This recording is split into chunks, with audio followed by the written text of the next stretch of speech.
Hey guys, so game changer here. So we've got a 51 versus 52, fairly even match, but just daft little stuff. Obviously, we've got the fobs going to come in from this little side here.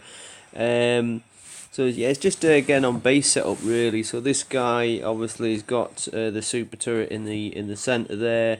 He's got a few railguns. He's only got one flak. You know, usually two would be sufficient. So you could pretty much go in there with air attack. Yes, his machine guns are obviously going to give you a bit of bother.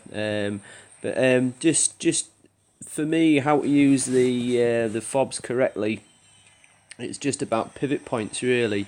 So I don't want to go wading in. I don't want to receive excessive oil damage. All I want to do is to use my attack to make that significant difference, just to kind of even things out a little bit.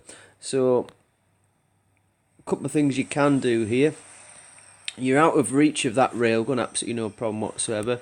You're out of reach of that as long as you stay outside that circle, although I have found they seem to have longer range than it does suggest on there, so do watch out for that.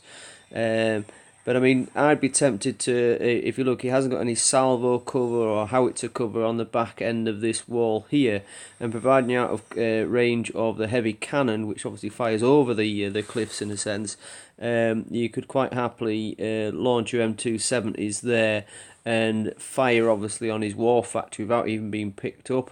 Take his war factory out, which to be fair, if you look closely, he's only got Humvees in it, so it's not exactly going to cause you any bother.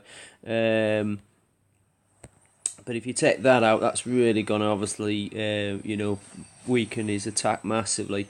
The other option I would go with is I would take the risk of his machine guns, both level 7.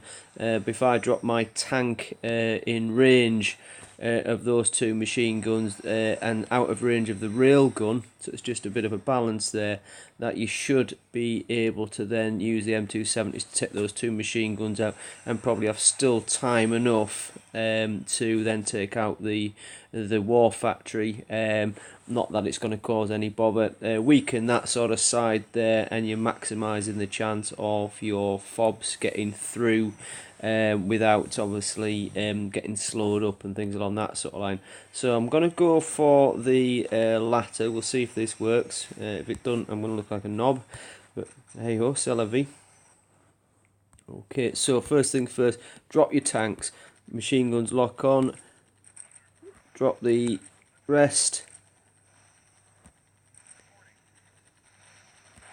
Then strip the war factory. Again, using the M270s, nothing else is moving. Railgun's gone. And then you should be able to support the guys there. Just make sure you're staying behind. You don't want to be obviously losing any thing unnecessarily. There we go. Now I'm just going to back out there, let everybody do the do.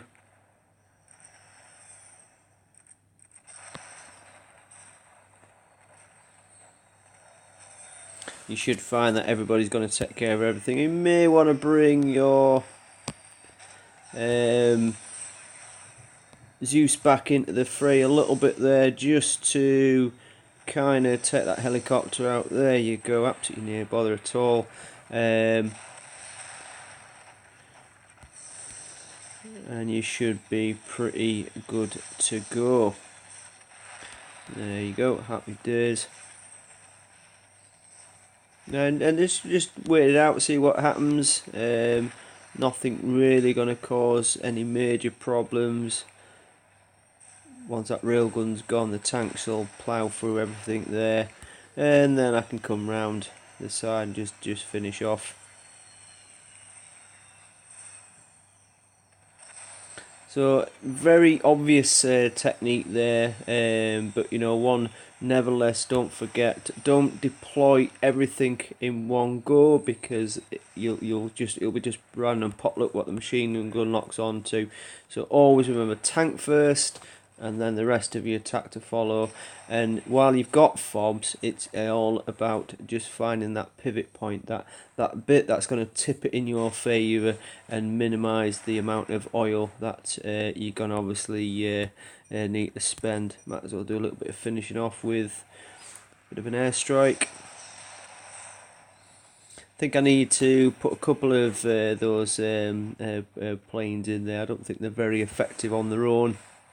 Depends what you're attacking, to be fair.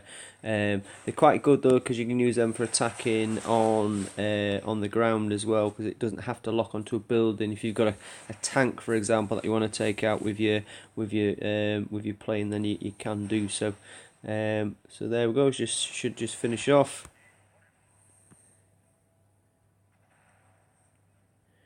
I'll bring these round just to finish these last couple of buildings, and then we should be good. One of the other things, by the way, on PvP that I like, as opposed to this type of battle. Obviously, we're on the world map here. Obviously, on PvP, you only have to get to 70%, and you potentially get a 70 odd grand bonus, depending on what your level's at. But just different things. Obviously, this you get your fobs, the others you don't. So there's interesting trade-offs of both. Cheers.